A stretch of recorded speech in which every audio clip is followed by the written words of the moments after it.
Welcome back. Protect and serve. The Air Force Recruiting Service is now casting a wide net, seeking out the best and the brightest to become airmen and guardians. Well, the goal is to reach out to underrepresented groups, which help diversify the force and then tap into some of the areas that could pay dividends when it comes to inspiring youth from all parts of the country. We are joined this morning by Staff Sergeant Marcy Monday and Technical Sergeant Mark Boone, finding out more about this wonderful program. Welcome to you both. Thank you. Thanks for having us. Absolutely. And great to have you both here. And again, you know, our sincere thanks, you know, as part of the Armed Forces for doing what you both do. So this is pretty incredible. And getting folks to join the Air Force right now. Let's talk about some of the current recruiting efforts that are going on. Yeah, so we recently changed our tattoo policy to kind of help with recruiting efforts.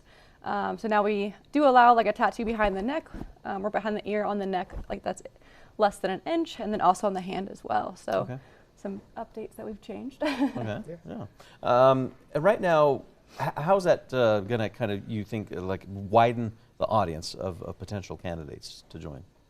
I think it'll allow individuals, because most people use tattoos as an expression, so we'll get more individuals that that do have tattoos on their necks and hands, because that's typical what you see nowadays than before. Normally with the traditional professional image, you see more people with hand tattoos and neck tattoos. So that will give us a more array of individuals to join. There you go. So again, for anybody interested right now in joining the Air Force and saying, hey, you know, I want to be part of this, what are some of the qualifications that you're looking for? Yeah.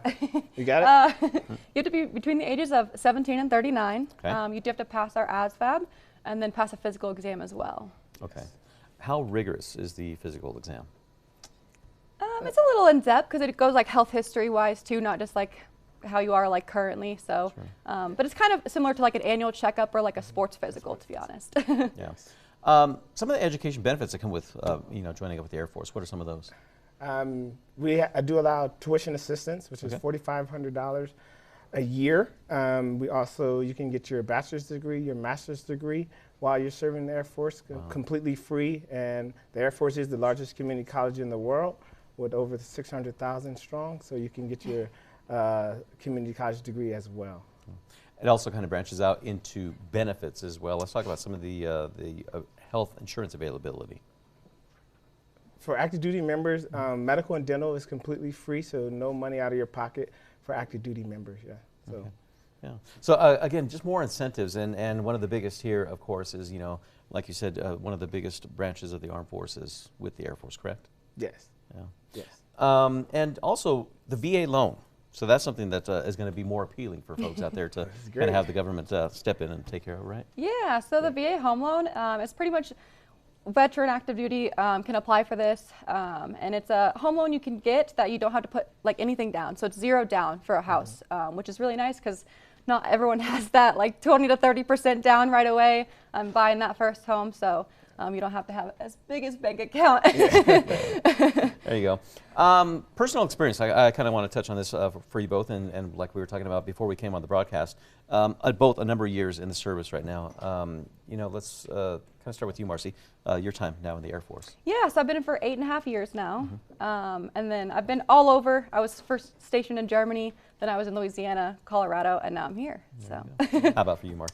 I've been in the Air Force for about 13 years now. My first assignment was Travis Air Force Base in California.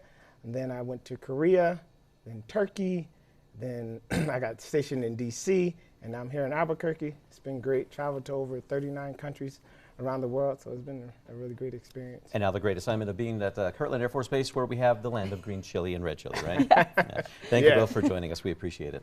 Yeah, thank you. Thank you for having me. For a full recap of the entire interview, we will have it at always on KRQE.com. Stay with us.